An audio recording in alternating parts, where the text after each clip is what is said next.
Les affaires publiques n'ont plus de secret pour lui. Les vrais enjeux. Les vraies questions.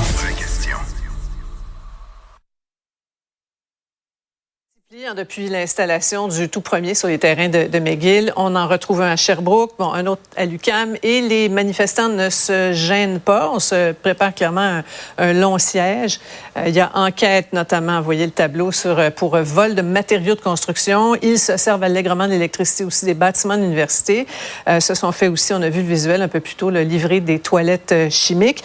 Et le travail terrain du collègue Yves nous montre à qui on a affaire. Encore une fois, beaucoup de monde masqué, mais écoutez bien. C'est à qui les clôtures? Les matériaux qui ont été utilisés pour fabriquer ces clôtures-là ont été volés à la terre. Tu comprends? T'es-tu sérieux, là? Ben, tout ça, c'est comme... Pourquoi ça appartient plus à une personne qu'à une autre? Non, arrête de me niaiser, là. Ben, c'est toi qui me niaises. Non, les clôtures appartiennent à... comme ça avec moi? Je suis pas arrogant. Les clôtures appartiennent à Rainville. Ils ont été volées. Je rêvais de voir vos visages. Mais non, mais... Qui en disent long. Le festival Juste pour rire est commencé, faut quoi? Parlez-nous.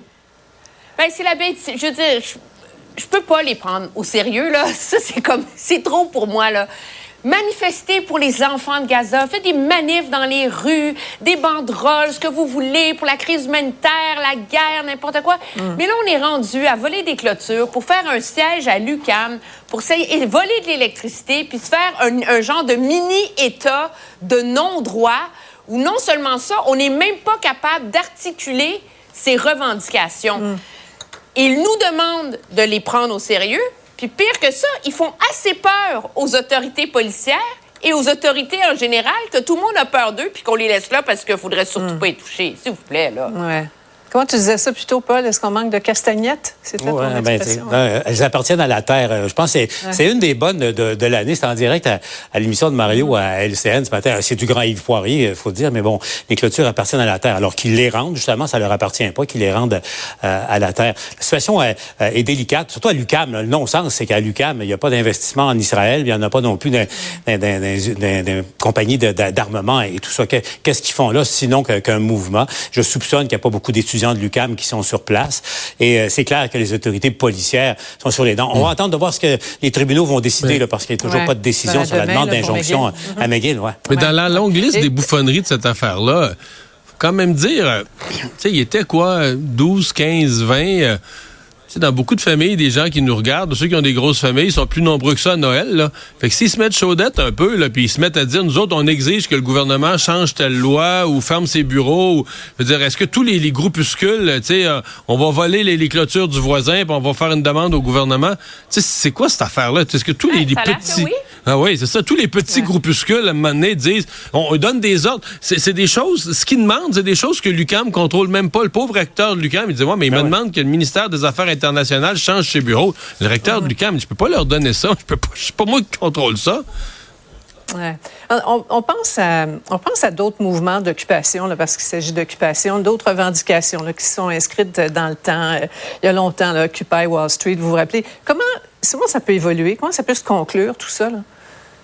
Bien, le problème, l'inquiétude, c'est que dans le cas de l'UQAM, on soit face à des gens qui sont beaucoup plus radicalisés que ceux de McGill. Là. On s'entend, là, ceux de McGill, ils sont peut-être adossés à un immeuble, mais ils sont quand même barricadés, mais c'est pas le même climat qui règne, si on veut. La crainte, c'est que ce soit eux barricadés de manière à avoir accès à l'immeuble.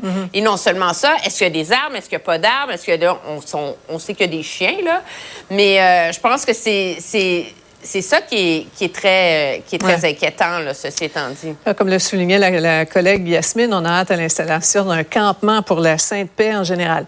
En terminant, si vous allez aux îles de la Madeleine, Mario est encore dans cet esprit de vacances, j'imagine. Cet été, vous n'aurez pas à débourser le 30 en redevance touristique. Là, ça va être finalement facultatif. On comprend qu'il y a eu des contraintes opérationnelles. Ils n'ont pas eu les autorisations de Transport Canada, notamment, mais on n'a pas renoncé au principe. Non, mais c'est quand même un salto arrière assez élégant, mais assez spectaculaire du maire des îles. Et il faut dire, bon, évidemment, tout le monde n'était pas d'accord, mais en principe, 30 $, bon, ça va pour préserver les îles, mais en même temps, même aux îles de la Madeleine, la population n'était pas du tout unanime sur cette question-là, pour toutes sortes de raisons. Je pense que c'était a priori une fausse bonne idée qui mérite d'être repensée peut-être et raffinée avec le temps. Ça accrochait beaucoup, Paul, les enfants des îles, les gens qui travaillent à Québec, à Montréal, et qui à chaque été, tu sais, papa puis maman sont là, les frères, les sœurs, donc eux travaillent à l'extérieur des îles, mais retournent à chaque été, ils disaient, ben là, on va payer une taxe pour rentrer chez nous. Mais qu'il y avait des accrochages comme ça ou des choses, je pense, qui étaient plus délicates.